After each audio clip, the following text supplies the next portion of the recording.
Thank you, Gilbert, for the introduction. We've known each other for a long time, and it's always great to reconnect. And I hope everyone who's joined today is doing well. And thank you for spending the time on this afternoon where you are to listen.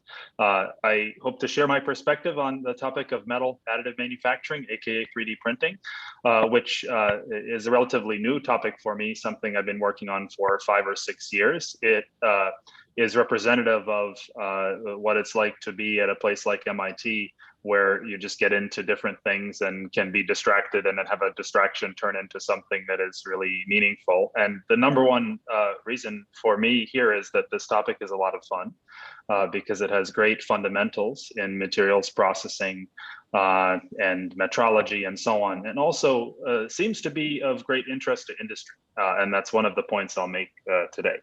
And in fact, I begin with this background picture. I'm at home today, as maybe some of you are, but to show you where I am generally and where I would normally be, about 8 miles from home.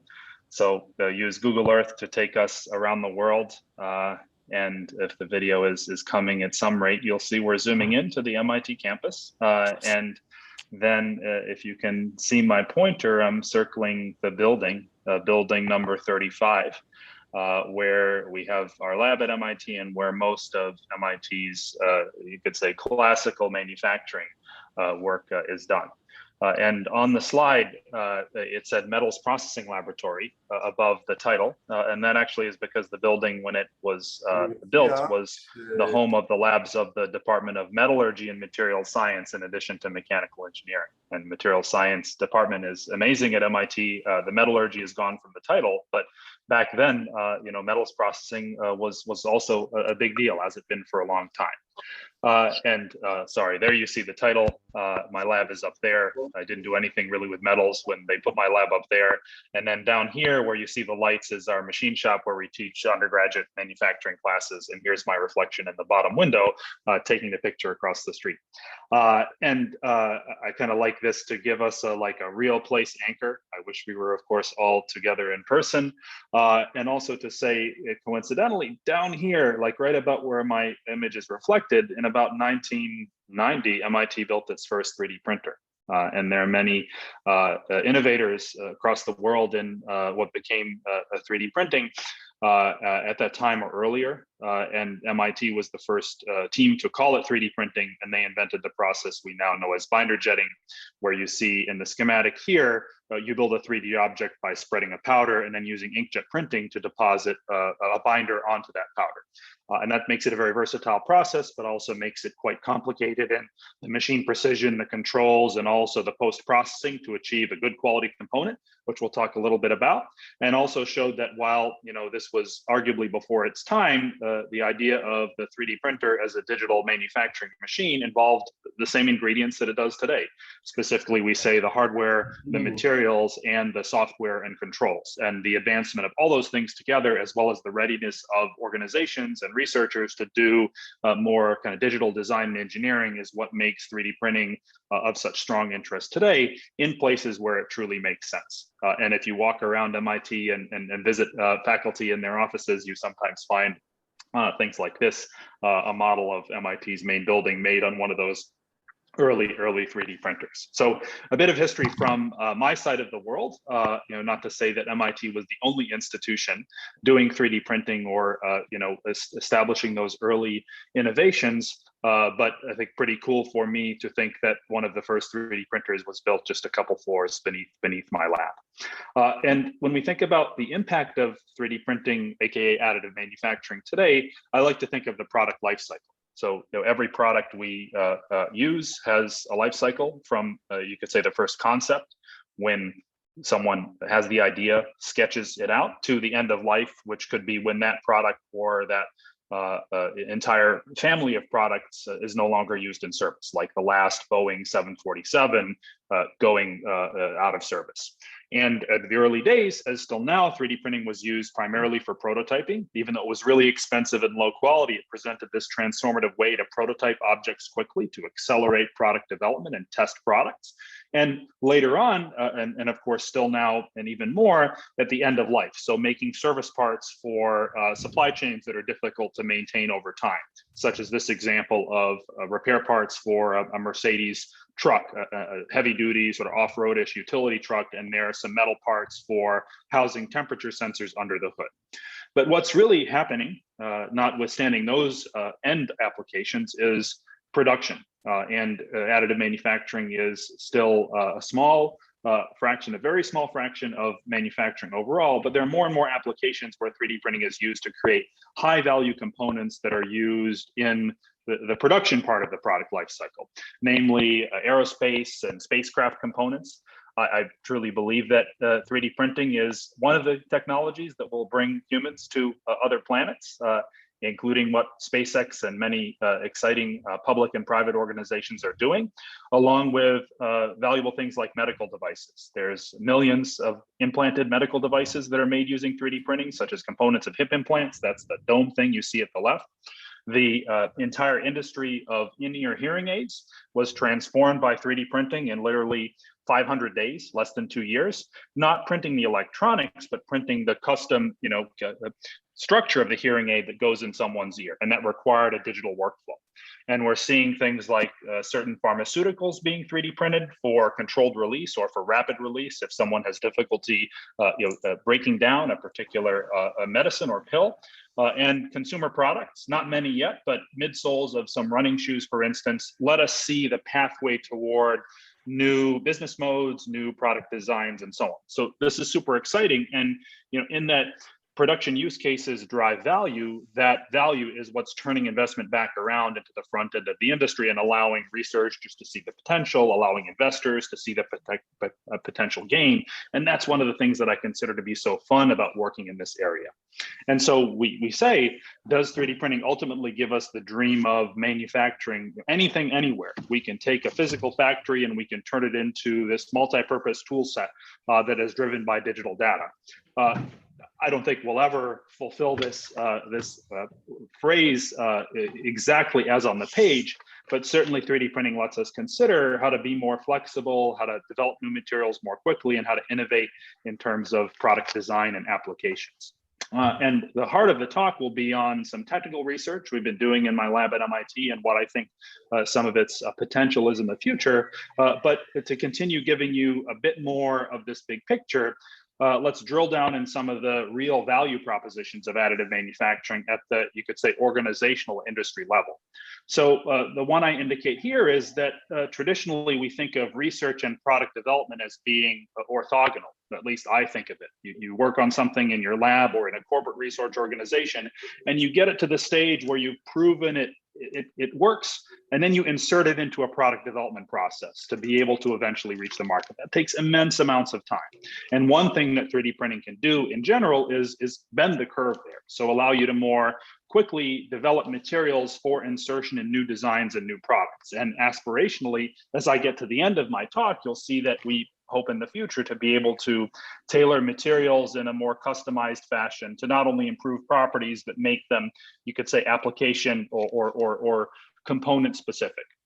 Another advantage up at the top right is changing the engineering design process. So materials aside, because 3D printing can, in principle, achieve very complex geometries, then you can think of making new designs for very important products, such as jet engines, that have higher performance, that have fewer components. So this is a fantastic example, a real example from GE, General Electric, and they've gone through many exercises redesigning for 3D printing, including this one, which is a small scale jet engine for a smaller aircraft that has a dramatic part count reduction enabled by making big pieces of the engine by 3D printing. And the marketing graphic here is saying 300 parts to 1, 50 suppliers to 1. There's probably a lot of details behind that, but kind of point blank, this is obviously a big transformation, not only in the design, but in the supply chain. And you can think of manufacturing as awesome on one hand, but really complex on the other hand, especially when you get to managing supply chains and quality and kind of risk and timing. So big impact there. And then if I look forward, I can think of manufacturing on different axes. So traditionally, manufacturing is also only viable when you have a large quantity of demand, and therefore you can create value by investing in fixed costs of capital equipment.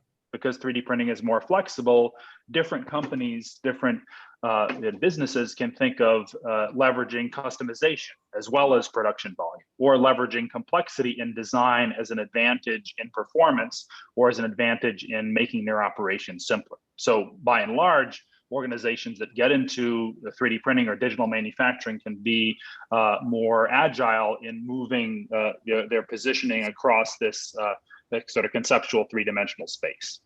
So if I look forward before I look at what we're working on now, there's a lot of things that are setting the so-called trajectory of additive manufacturing, as I put in the title. There's immense work on design tools, understanding how to design parts specifically for 3D printing, and also planning and simulating the printing process. I'll talk about some challenges that relate to this and therefore motivate work in this area, as well as metrology control and what I believe is the first generation of true industrial equipment, i.e. not just the sometimes awesome, but limited 3D printers that can go in labs and shops, but really factory floor grade production equipment that brings 3D printing to a different scale in the future. And that's something that will, I think, really become apparent over the next, say, 3 to 5 years. There's also, as I said, great work in materials for additive manufacturing and including those back at the front end in the design process, as well as, of course, the business side, investment and strategy, and the research side, doing great research with a problem-oriented focus. And that's where I would like to transition to a couple of stories, projects from my group at MIT that focus on existing metal AM processes, which I'll explain, as well as prospectively a new technique that could achieve some capability in printing metals at very high resolution. So the first process I will explain is what we call laser powder bed fusion. You may know this technique. It's perhaps the most widely adopted metal 3D printing technique in industry and in academia, and it builds parts layer by layer as 3D printing does by scanning a laser over a powder bed. And therefore you have a mechanical system and you have an optical system and you have an overall control system that lets you build a complex three-dimensional part.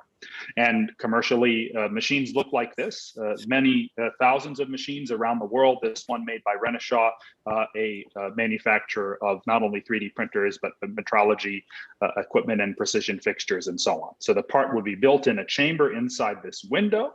And if you look inside the window of a machine like this, here's what you see. You see the laser scanning over the powder surface, and you see this bright emission because the melt pool where the powder is being melted is very hot. And you see the sparks because there's emission of plasma and actually small drops of molten material. So understanding this process from end to end is what's really necessary to industrialize it in a repeatable and robust and consistent way. And we've been interested in understanding this process more at many scales, ranging from the scale of the process, like what you can measure during the printing itself, to the factors and the fundamental physics that underlie whether or not you control the metallurgy or get even a high quality, high density, i.e. low porosity part. And this graphic attempts to illustrate the different length scales over which the process is complex. The scale of the part, where you have temperature gradients and residual stresses, and you have to design the part to be stable at its overall dimensional scale. The scale of the melt pool at the top right, which is where the laser interacts with the metal and where those sparks are, as I said, ejection of molten metal and plasma. And that's unavoidable, but you can control it well if you understand how it works. And then in between, the development of microstructure, which is related to the other effects, as well as the tendency of the material to form different grain sizes and orientations and compositions as it cools, as well as it mixes during the melt pool. So, and therefore, the ultimate goal is to enable the digital production of parts that are really complex in their geometry and function. Something like this, which is actually a structural bracket for the facade of a building, could hold a window, a large window pane, and be designed so it handles loads in a very appropriate and predictable way.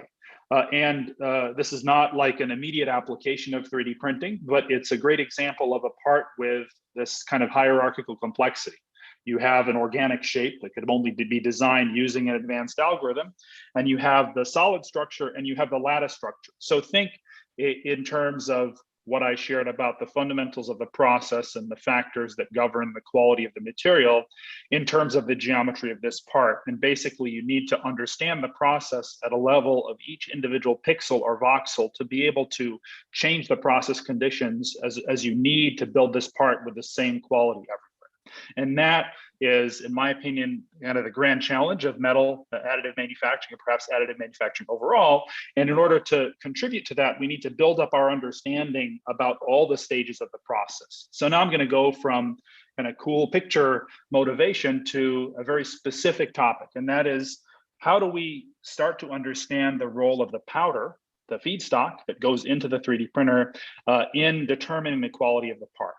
And we say the powder makes the part often in the AM community, because there's a lot of versatility also in what powder you put into the printer. Not only different materials, steels, aluminums, titaniums, ceramics, etc., but also different powder sizes. Here you see at the top a typical way that powder is made using an atomization process, and at the bottom some SEM microscope pictures of powders of different size ranges of a typical titanium alloy, titanium 6-4.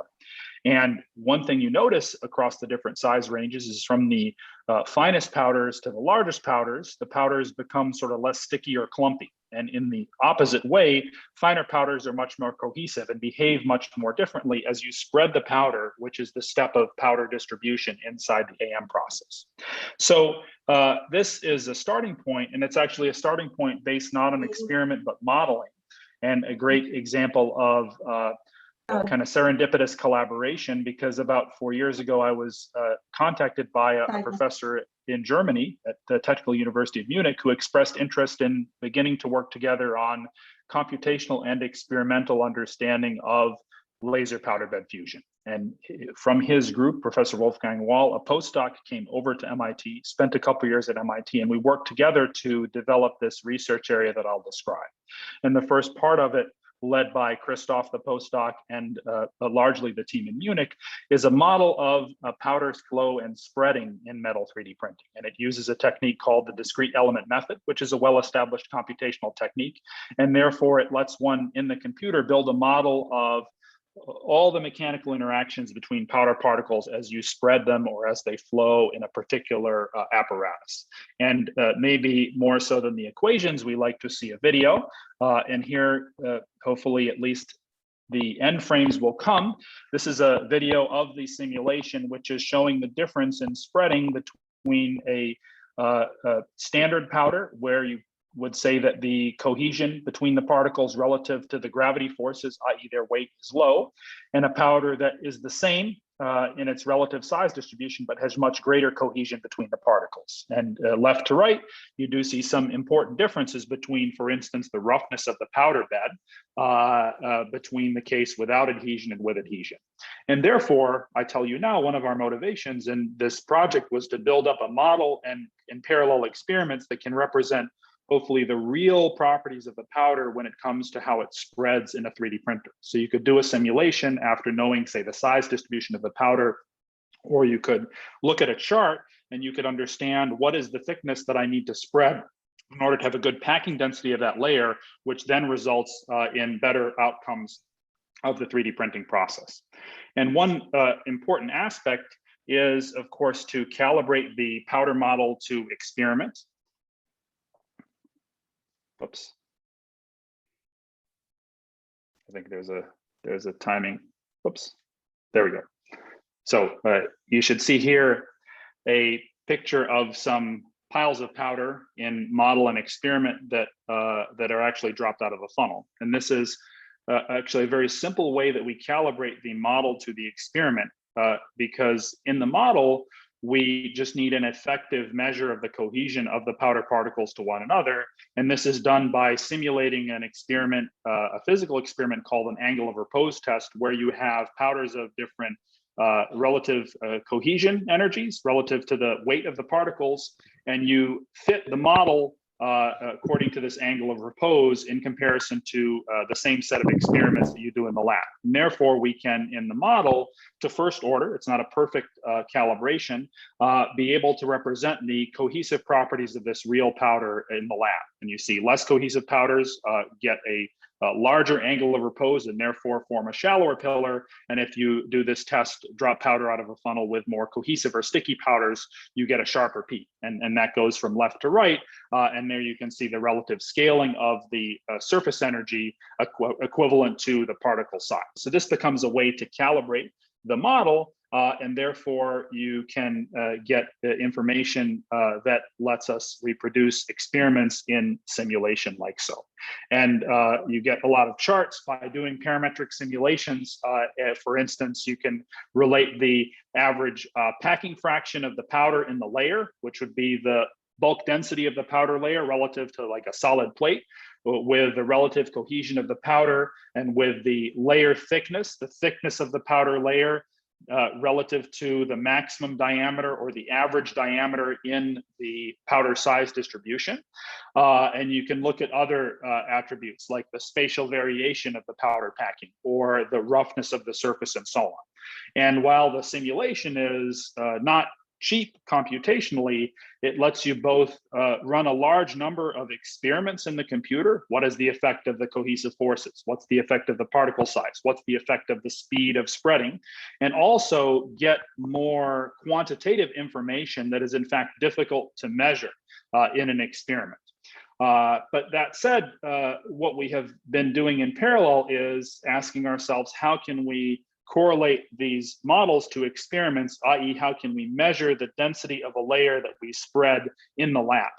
And we do this by a technique of X-ray microscopy, which was brought to reality by Ryan Penny, who's a PhD student in the group at MIT. And it's akin to what might happen if you had a physical X-ray of something like your hand, but at a much smaller scale. And therefore, we built an X-ray microscope, which has an X-ray source and a detector and a stage in the middle. And into this X-ray microscope, we insert a substrate upon which we spread a thin layer of powder. And the idea is that using an X-ray image of the powder layer from the top down, while we're not yet viewing the process of spreading in real time, we can compare an X-ray picture of a layer of powder that is spread under these specific conditions of layer thickness, of powder size, of speed, to the result we have from a simulation, and get some insights as to the more in-depth physics of the powder spreading process. Simply here you see putting a powder layer in the X-ray beam path and getting an image on the detector that you then do some math on to get the result. And for instance, you calibrate this technique by simply putting a foil of the metal that comprises your powder, or one element that comprises your powder, and showing that you can effectively back out the thickness of that foil, i.e. the amount of metal material at every point in the beam path, and compare it to a physical measurement. So we're using simple to measure like solid objects to calibrate the technique, and then we can apply the technique to powders, which have a more non-uniform size distribution and density distribution. And the other piece of the picture is, how do we create a precise layer of powder? Right? Because there could be many inferences or interferences in the accuracy of that layer itself. So we spread a thin layer of powder into an etched silicon wafer template. We're not using silicon wafers in 3D printing here, but we're just using a precise step template as the holder for the powder. And then once you do that, you can take a picture of the powder layer over the square well with the X-ray microscope, and you can get spatial information. So an example output from this microscope is a map of the effective depth of powder over this area, which is a couple centimeters on a side. And you'll see more summary results in a moment. But for instance, the color here correlates to the effective depth of powder, or as a proxy for the spatial density variation in the film. And if you have two wells, i.e. the template and the wafer of equal depth, here 131 microns, you have more powder that ends up in a well if your powder size distribution is smaller rather than larger. Because if you have basically one or two particles maximum that fit in the well, you have a much less uniform size distribution. And this is maybe an obvious conclusion. You wouldn't want to spread a very sparse layer of powder by having a nominal layer thickness that's too close to your average particle size. But we think we're the first to quantify it and get some more specific insights. And those more specific insights are like this. So by doing a series of experiments with different powders, and across different size ranges. Here, just all the same material, you can see a trend that relates the packing fraction of the layer, i.e. its bulk density relative to a solid plate of the same material, versus the normalized layer thickness, which is the thickness of the powder layer relative to the midpoint size of the particle in the distribution, what we call D50. And we could parse this data in different ways, but for instance, for the powder size here, which is a curve fit to the 15 to 45 micron titanium alloy powder, there's a sort of nice smooth curve that relates the packing fraction of the layer to the normalized layer thickness. And we have more details on how to further normalize this, but I show you just this one curve for this one material because it results in the guideline that in order to have a, you could say, pretty well-packed powder layer, which here represents only 40 to 50% density, you need to spread a layer of powder that is, say, at least 4 to 5 times the average diameter of the powder. And if your layer is too thin, you have much lower packing density, which can lead to more defects in the 3D printing process. And if your layer is too thick, maybe you sacrifice some resolution. So on the flip side, if you are designing a 3D printing process and you want very thin layers, it shows you need to spread finer powders because you need to maintain this ratio of powder size or layer thickness to powder size or normalized layer thickness. And if you are interested in the other thing, you can increase the powder size and perhaps get some higher throughput while maintaining resolution and quality. This is close to the end of the story about powder spreading, but other things we're doing is actually comparing spatially between simulation and experiment. So from the simulation, we can create a similar map of density, and then we can lay out defects at different positions in the powder bed and statistically correlate those. And we can also study edge effects. So at the edge of the layer here at the powder well, which could also represent the edge of a part that you're printing, if you're spreading over the part, there's actually changes in the packing density because the powder gets jammed. And so ultimately we're thinking of how you could represent the powder spreading process digitally and predict in your 3D printer what are the locations where you would need to adapt the printing parameters in order to account for spatial variation of the powder layer. We're working on following the variation forward. I don't have as many results to share in that regard, but we've built our own little metal 3D printers in the lab. Different than commercial machines because we have more instrumentation and more versatility in configuring how we do the spreading or how we do the printing. But this kind of test bed is what's letting us now do things like image the 3D printing process itself, the laser melting process, and understand where defects come up as the printing process proceeds. So here's just an introductory example of a thermal imaging apparatus we have over our laser metal printer. We configured this, another idea that came from Ryan, such that we send the laser and the infrared camera through the same lens that looks on the build surface being where the part is built. And therefore we can get a full field infrared image of the heat distribution, the radiance emitted by the melt pool and its surroundings as the laser scans. And if we analyze the variation in the radiance versus position, we can essentially build up, after we're done printing, a 3-dimensional thermal map and compare that to a 3-dimensional X-ray tomogram that we take after the part is made. And just for a simple test structure, like this hexagonal pillar, we can see pretty good correlation between the anomalies in radiance, i.e. where the melt pool got too hot or was too cold, and the pores we see in 3D X-ray imaging. This is done with a commercial CT system now after printing. So it's something we're working on further, but shows the, you could say, aspirational idea that we could characterize the powder layer and relate defects in the powder layer to defects that come up in the printing process by having precision metrology at all different stages of the process. So this being kind of the first half of the technical talk, I'll share where we're headed, doing exactly that, correlating powder spreading to not only macroscopic powder rheology and effects of the environment, but also defects that form through the process. We have while before I said we spread these layers into templates, it's actually manually spreading, but carefully. We have an automated little machine that spreads powder with a motorized system, and that's now installed in the X-ray system so we can get even higher precision and test different tools for powder spreading.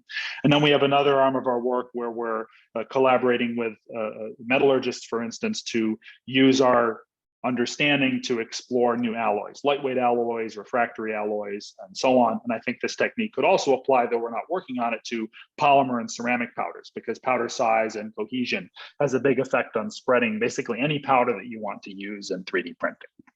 So let me jump now and give you a perspective on the cost of 3D printing. So I shared a bunch of cool applications of metal 3D printing, aircraft, spacecraft, medical devices, but while they're, I think, pretty amazing, they're really a small number and small in total value compared to like what big industries would demand or need if, say, metal 3D printed parts were used in automotive production. So here's a chart publicly shared from BMW and Max, who is one of the leaders of BMW's metal 3D printing team, that says the following: if the cost of metal 3D printed parts, in this case, laser powder bed fusion, were to drop from where it is today to, which is about, say, $2 per cubic centimeter of the cost of the part, to 20 cents or even lower per cubic centimeter, the BMW would have an exponential increase in demand,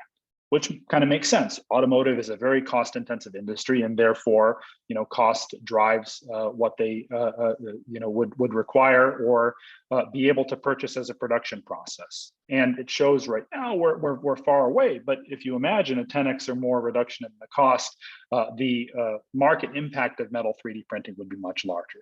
So one question is, how do we relate this kind of cost perspective to the fundamental capabilities of the process? So I'll do this slide super fast and just say that Caitlin, another student in the group for her master's thesis and now continuing, has been working on building a model of laser powder bed fusion that in this case doesn't get super deep into the physics, but maps out what are the rate limits, i.e. if you have a laser of a certain spot size and a powder layer of a certain thickness, how fast can you scan the laser while obeying the physical limits of stability of the melt pool, and therefore how quickly can your build rate be? And if you want to say have thinner layers or finer spot or thicker layers or larger spot, what is the implication of those parameters on the build rate of the process, i.e. the amount of solid material you can print per unit time?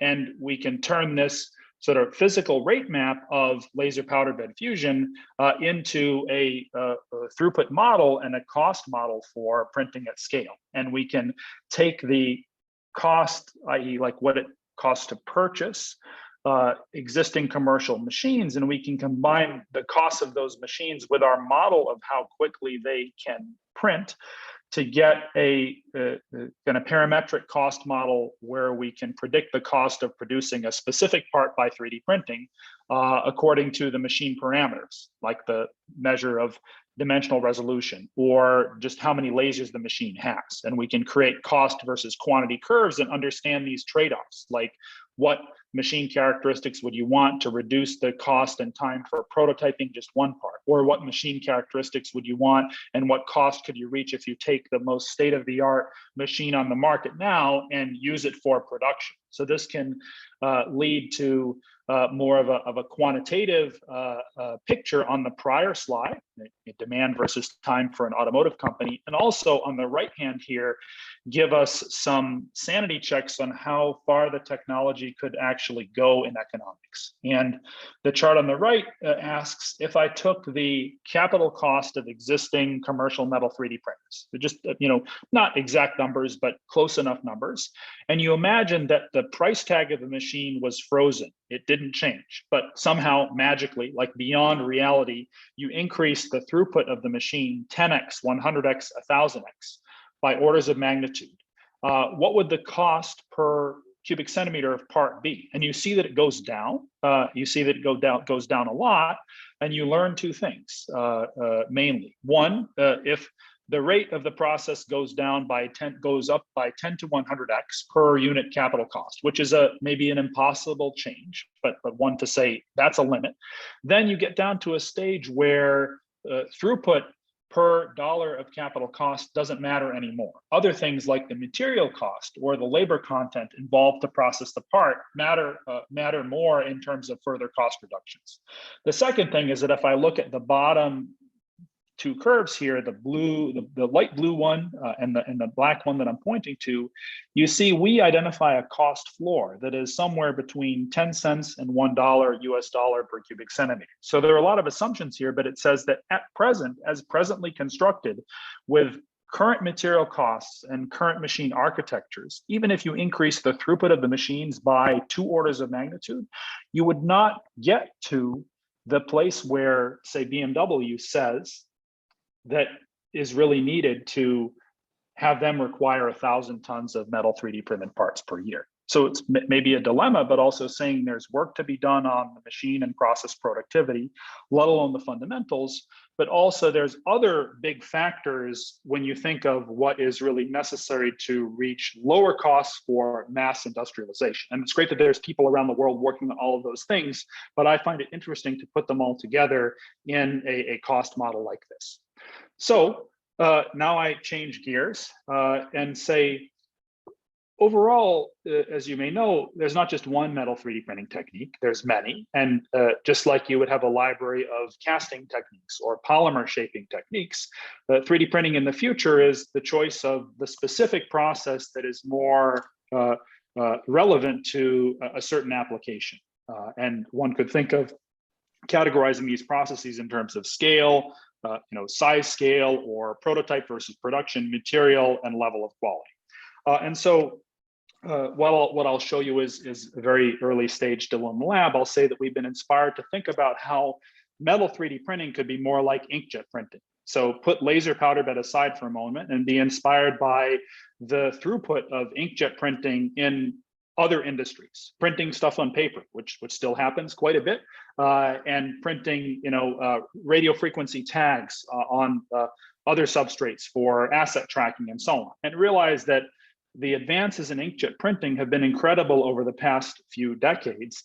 And the idea that you could deposit a drop on demand and have thousands or tens of thousands of nozzles could be a different way to think about building parts up layer by layer. If you can adapt the process to, say, metals, and you can respect the fluid mechanics and the metallurgy. And what we've been doing is not using inkjet printing directly, but using a twist on jetting that we call digital particle ejection, where we have a nozzle, and in that nozzle, we put a liquid with some particles. These are actually microparticles, more or less the same powder that we would use in the powder bed process.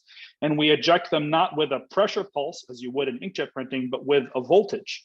And using this voltage, we are able to pull one particle from the nozzle at a time. And I hope the video works again. There you saw quickly, nozzle at the top. It's filled with liquid. What's stretching is the liquid meniscus as we apply a voltage and weight.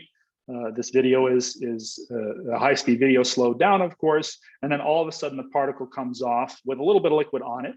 and goes past. There's no substrate in view here, so that's why the particle flies out of view and then kind of bounces back at the end. And you can do fun things with that. You can place particles, you can stack towers of particles, but if we want to do something more fun, we take this process of ejecting a particle from a nozzle, a needle, and we hit the particle with a laser beam along the way. So the particle is moving at about 1 meter per second. It's already wondering what's going to happen when it hits the substrate, and then it feels the laser beam heated up to its melting point, and therefore we turn a particle into a molten drop. And there's a specific reason we do this rather than take molten metal in a nozzle and create a drop, and that's because, as you may recognize, it's challenging to keep small nozzles filled with molten metal, as well as to directly jet molten metals because their surface tension is very high.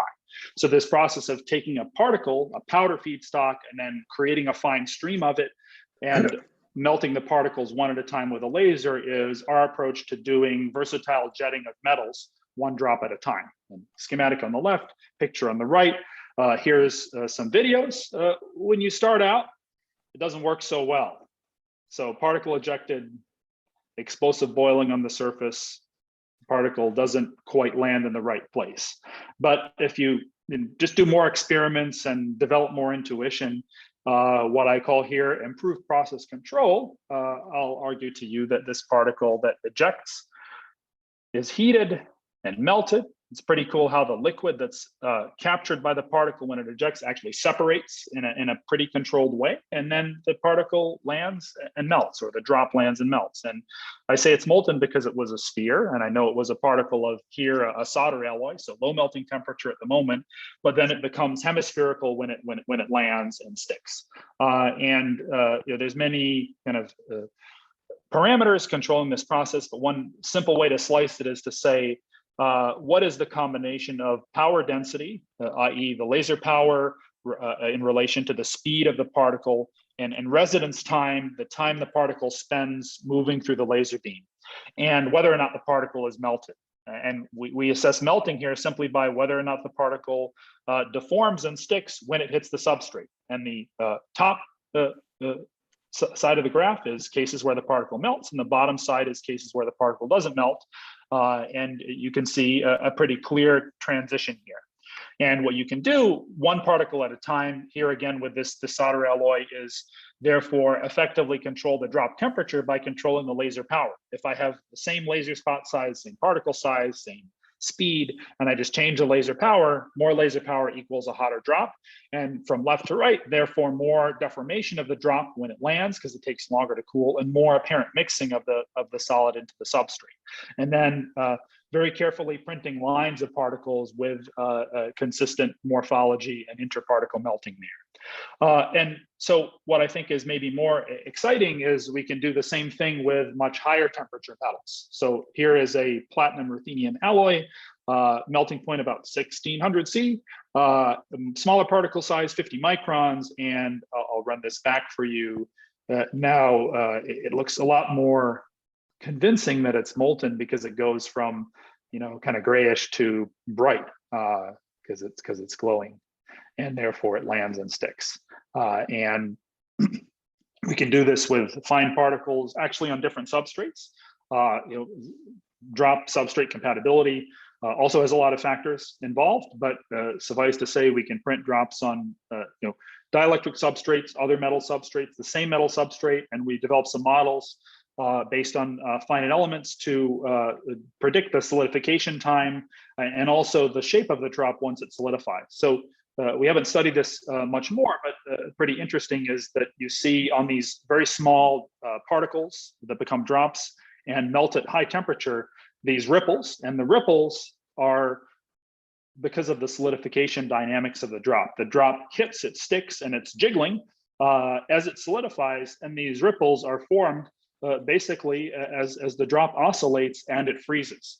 And so some pretty cool shapes at play here. And so now let me get back to this idea of cost. and how cost relates to applications. Right? This process is at super early stage. It's not like ready for a machine yet. We're printing one nozzle at a time. We got a lot of problems to solve. But we do want to think about where a technique like this could have value in a commercial marketplace. And maybe intentionally, I set us up to say, laser powder bed fusion, huge demand in the future, really high cost standards. We got to do something different. But actually, what we end up with here is not, now maybe ever, a process that could go all the way down in price, but a process by direct jetting of metals with high resolution that could focus on more of a higher end market. Because if you do some very approximate analysis here, you look at the price density of products that use advanced metal parts, like from automobiles to jewelry and spacecraft, as you may expect, as related to a measure of complexity, the price density is higher. And I said a few moments ago that right now, metal 3D printing at scale is in the $1 to $10 or $2 to $20 per cubic centimeter overall, broad estimate. And that's right about like the cost per cubic centimeter if you buy a commercial aircraft. So while every part has its own characteristics and some are more and some are less expensive, ballpark, it works out. Metal 3D printing right now is cost competitive with other ways that components of aircraft are made, or what it costs to put a part in an aircraft and the value of that in terms of fuel savings. So one side of the industry says, let's go down to the bottom of the curve and let's make parts for automobiles, but we have to reduce the cost by one to two orders of magnitude. And if you wanted as a business to have the same revenue, you would have to increase the demand by more than that. So that's going to happen and that's challenging, but that's one kind of game to play. The other way you can think of increasing the functionality is to develop technology initially that can address, you could say, higher end applications where you might need very exquisite detail or control of metallurgy, or the ability to produce, intricate parts in very, very small quantities. So my point here is to simply say that, the spectrum of technologies in terms of, what did I say, the quality and scale and cost or materials viability is broad from the market point of view as well.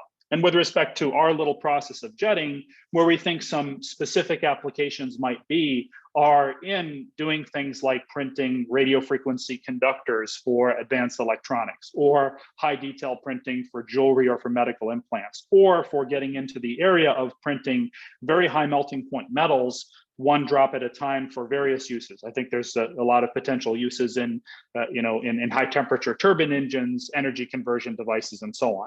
And on the lab side, like there's a lot of challenges. We eject one particle at a time. We're working on a nozzle to be able to eject many particles at a time at like 1 kilohertz.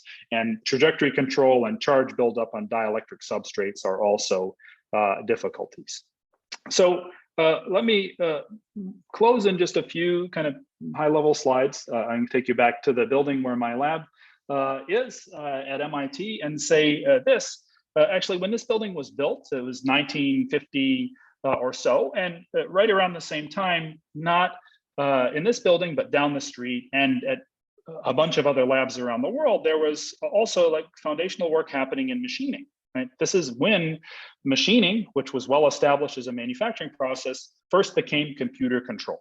And that was a huge innovation for many industries, but in fact, the aerospace and defense industries to start. And it's one of the reasons why air travel became more available, to mass markets, to folks who wanted to travel across the country and let alone the ocean and visit their families. And this is a paper written by some folks at MIT about MIT's first CNC machine. And, it was kind of a digital transformation. We say digital transformation now, but that was a digital transformation back then, 7 years ago. And if you look at the paper,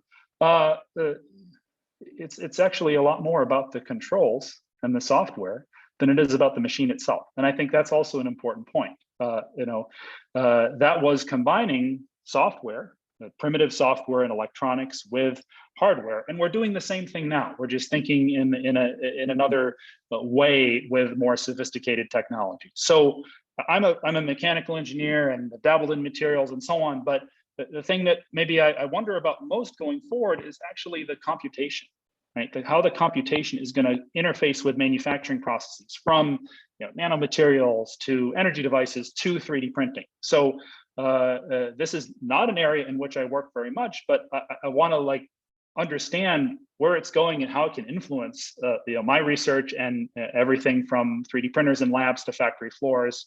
And this is just one startup I came across. They're based in the San Francisco area in the US, and they've built sort of these desktop supercomputers. Maybe they're not truly desktop, but it's not something that fills a room.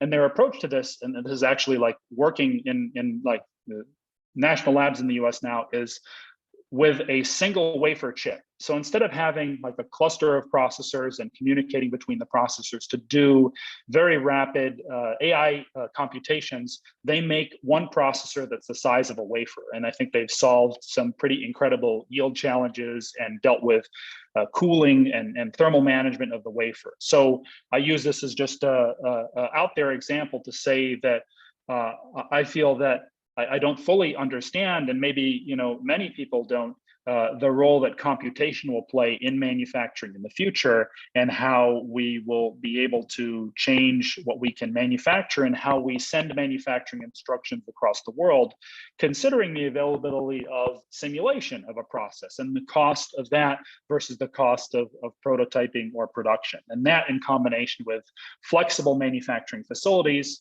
might include 3D printing, includes a lot of other things, certainly includes humans, it is also, I think, an important question for us to ask. And that leads me to this, which just as I mentioned, I was really fortunate over the past 2 years and a bit more to be on this group of faculty at MIT called the Task Force on the Work of the Future. A lot of people talk about the future of work. We decided to call it the work of the future to send the unequivocal message that there is work in the future, but work will change. And we work together with economists and technologists and other social scientists and advisory boards to write a big report on how work will change in the age of what we say are intelligent machines. And that's not just manufacturing technology, it's perhaps more so software and communications and workflow automation technology.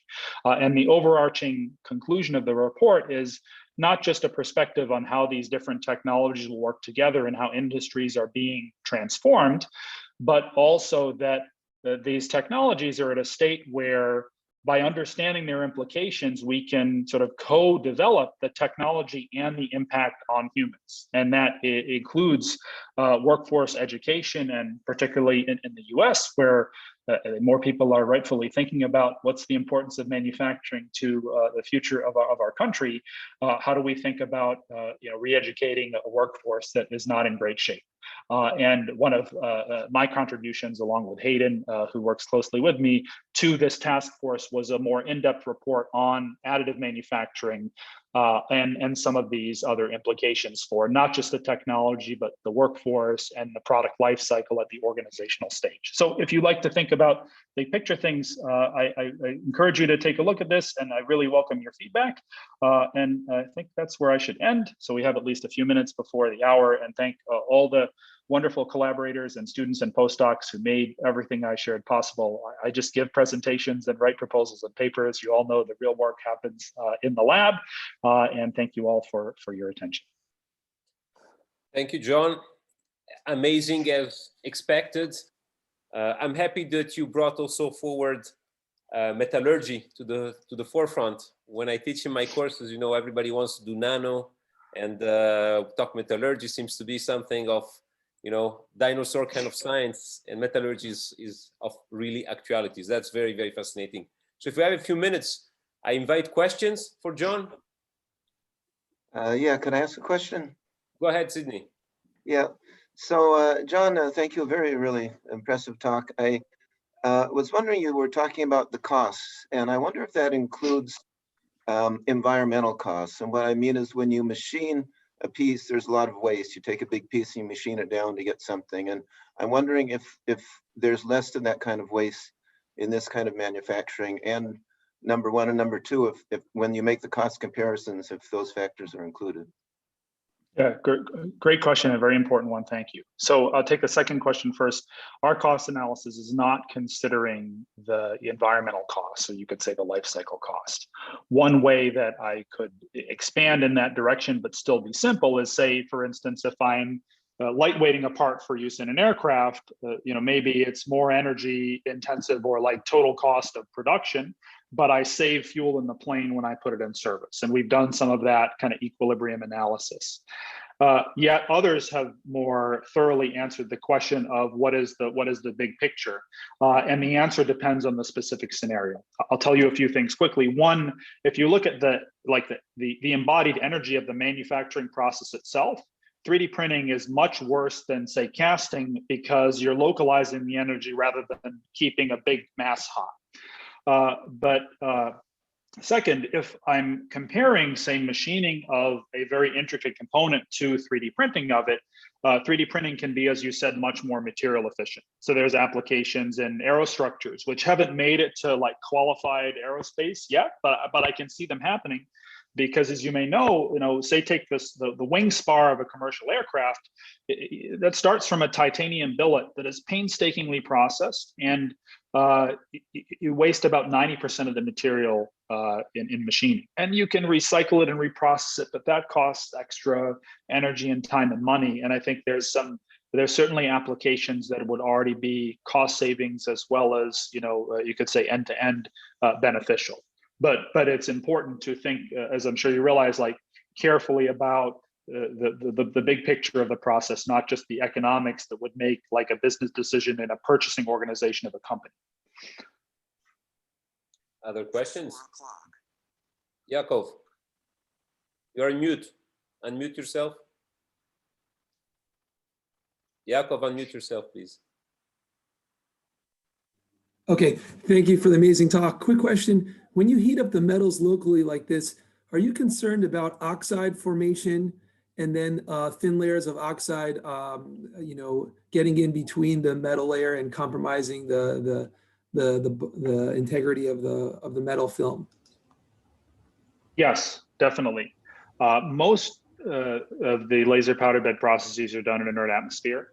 And therefore, if you maintain a sufficient quality of inert atmosphere for the metal, you can prevent oxidation, or you can limit oxidation to a consistent level. Oxygen pickup by the powder, it can also be an issue, because the powder bed is not generally heated in global to a high temperature, right? But powder is warm. So you'll find studies of powder reuse and oxygen pickup. Oxidation depends on the alloy and the temperature. And one of the hardest things to print for those reasons is the really high temperature metals. So like refractories are prone to cracking based on how they solidify, and also because some of them are very prone to oxidation, and that's a big challenge. There's a lot of people working on how to improve laser powder bed and other processes to print materials in a crack-free manner, where oxidation is one of the big causes of that. Okay, thank you. Yeah. On the flip side, I'll tell you that we don't work on this directly, but like I think metallurgy is an amazing open space for 3D printing. Also, kind of chemistry control, right? How do I dose the material locally, or how do I think of using reactions in situ to be able to tailor functionality? And that could be applied to metals or polymers or other materials. Okay. Thank you so much for this really interesting talk. Can you please comment about, differences or advantages that your method has, the solder jetting, if you compare it with laser-induced forward transfer? Laser-induced forward transfer. I know of that process. It's a great question, but I think know it well enough to give a specific comparison. I'd say one detail of our process is that we start with a powder feedstock. Therefore, it's maybe a more generic bulk feedstock. If I understand laser-induced forward transfer, you need a thin film to start. So maybe there are some constraints, but also other opportunities for that process. That's basically what I'd have to say.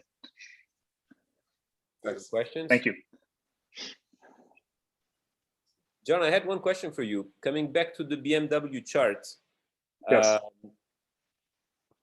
was very inspired by one of the pieces you showed in there, where this kind of triangular thing that you had. Basically, you can see the structural design for probably maintaining integrity, mechanical properties of a piece that would be way, way lighter than the other counterpart that could not be produced with any process anyway. So the fact of saving weight and having the same mechanical properties, wouldn't that be enough of value proposition for BMW to sell a car at a higher price and use that? Has been taken? Yes, yes, but only in the really high-end cases. I see. I think for sports and luxury cars, like you can actually find not BMW but Bugatti, which is part of the VW group, the 3D printing brake calipers for their vehicles, and a Bugatti is like $1 million or millions of dollars, but they 3D print the whole brake caliper, incredible part, several kilograms. This brake caliper might cost upwards of $10,000, but that's an example that is, things like that are being brought down. But at the end of the day, right, the cost benefit for taking a kilogram out of a car is much less than taking a kilogram out of an airplane or a kilogram out of a spacecraft. But there are opportunities, especially when you think of not just lightweighting, but say 3D printing could consolidate a number of parts. So automotive companies have a bunch of case studies out there. GM did this with like a complex sheet metal assembly for a seatbelt bracket. Audi and others have done it for structural components, but it's not going to get you to, in my opinion, a viable business case unless the baseline cost goes down a lot. There are probably other opportunities in like electric vehicles, maybe they're 3D printed components, that improve thermal management or so on. And I'm sure some folks are thinking about the intersection there, or perhaps even maybe not 3D printing batteries, but 3D printing certain components that could be big performance benefits as well. Okay. Other questions? If not, I think, John, on behalf of IVS and of all the people who have enjoyed this talk, I want to thank you really a lot. It has been great.